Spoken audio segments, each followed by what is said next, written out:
we're gonna start with the Atlanta Falcons, man. Please, It's only right. All right, so let's start with the Atlanta Falcons, and I just want to show you, y'all took Penix in the first round after y'all already just paid Kirk Cousins, but this is your 21, 22, and 23. This you take Kyle Pitts as a tight end at number 4. Right, we're not gonna talk about all the guys that came after him that was available that y'all could have got, but then the next year you come back and get Drake London, that was more people at his own position that was available.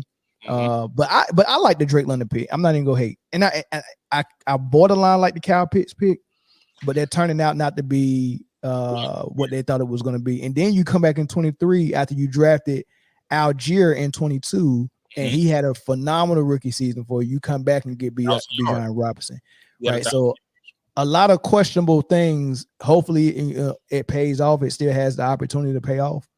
But then you come back and you grab Penix. It's just too many question marks for the moves that this GM making, man. So what's y'all thoughts on how the Falcons did their first round this season? It's only right Zoe go first. I think it's only right. I go last because I got for sure. Yep. Oh man, I understand the pick. It's not as bad as one would think. But if you're gonna try to understand the pick, you it's hard to understand given an Achilles injured Kirk Cousins a guaranteed $100 million. So trying to understand both of them together is difficult. But if you just want to understand the pick makes sense to me. I think they took him a little too early for my liking, but the way quarterbacks was being snatched up, he wouldn't have been there any longer. So where did Atlanta trade up from? Were they behind Denver originally? No, we were that was our pick. We were 7 and 10. We were 7 and 10 for the last 3 years. So we picked 8, 8 and 4. And so we picked 8 last year. That's when we got Bijan. We picked 8 the year before, which was Drake London, and we were 8 again this year. And we stayed put and got Kyle Pitts, Mike Penix. I mean, I can see it. You know, a lot of people have been talking about the Jordan Love approach, or I'm just saying, like, the Achilles issue, Kirk Cousins 36, whatever, right? But also hearing, from outlets that Kirk wasn't informed about it. Like, I feel like there was just a lot of, and then a top 10 pick you spend on your $180 million quarterback's replacement after you just paid him. What kind of vow of trust is that instill in that quarterback that you just paid? Like, hey, yeah, we about to give you this money, but man, Kirk Cousins just better be glad that they gave him that money. He don't have the right to come in there and be mad. He just started walking 2 months ago. It shouldn't even bother him.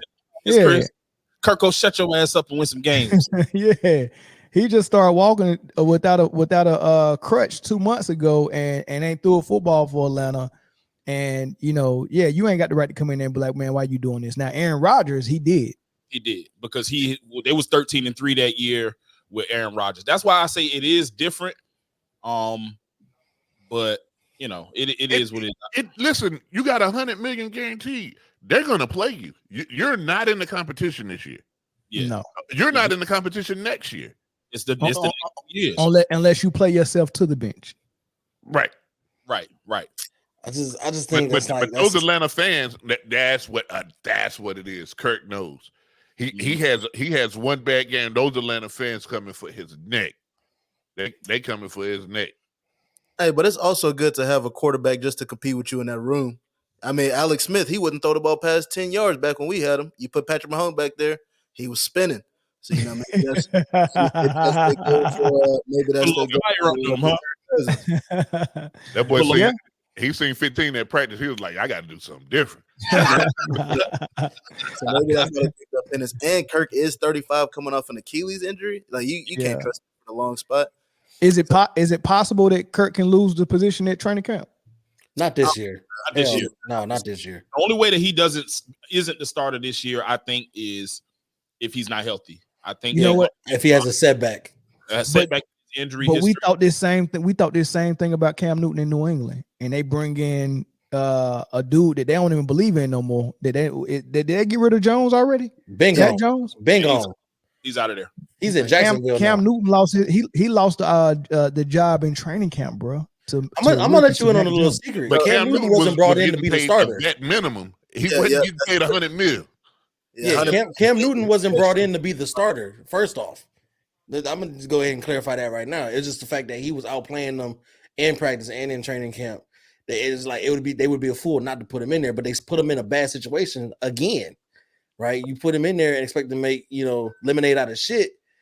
Ain't nobody Jesus, you know what I'm saying? So like. Did that, bro. I don't even think my Lord and Savior was working with turds. Even he wasn't that crazy. He said, "You get what I'm saying? They give me liquid and I turn water into wine." But yeah, I'm not. Well, no, he did turn a stone into some bread though. But but ain't nobody ever tried to turn lemonade.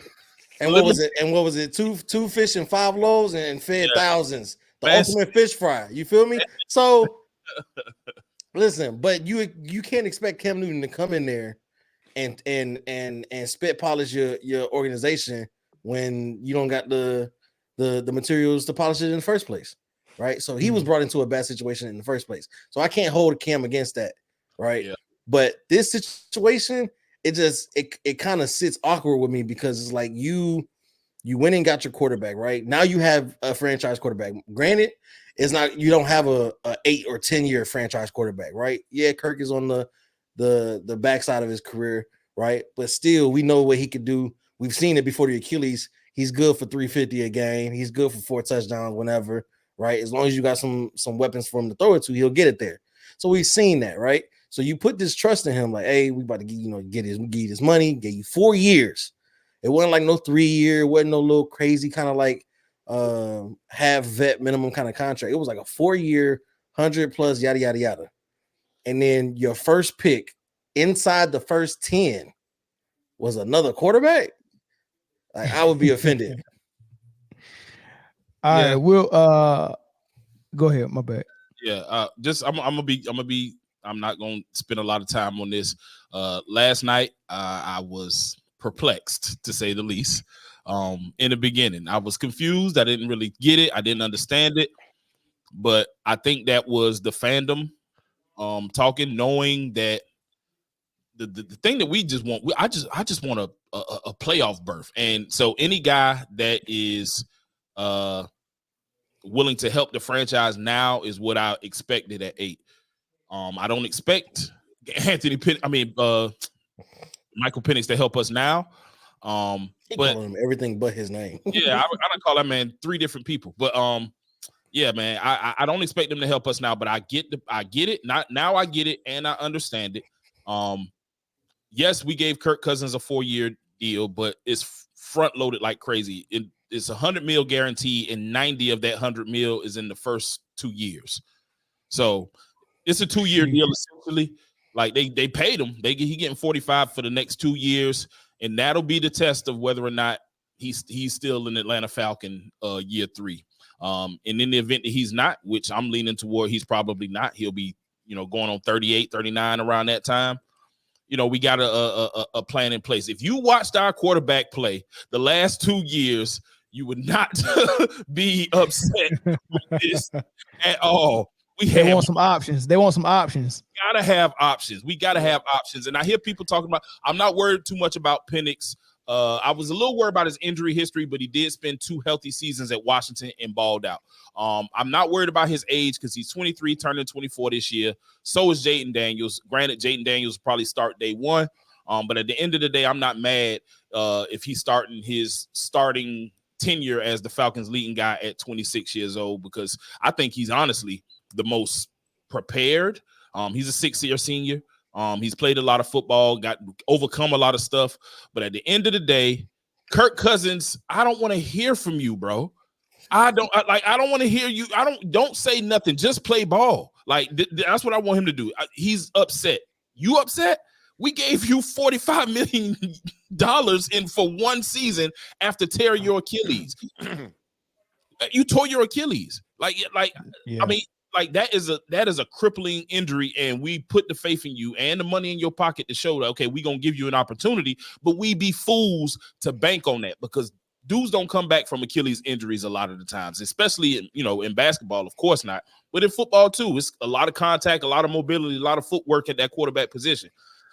We got to get some insurance, and if they thought that Penix was that insurance for now and years to come, I'm not even mad at it. Plus, he's around the same age as these young dudes, Bijan, Drake, Tyler Algier, Kyle Pitts. They can grow together. They'll be together because, and then he'll still be on his rookie contract when it's time to extend the rest of those dudes. So I'm not even mad at it as I was last night.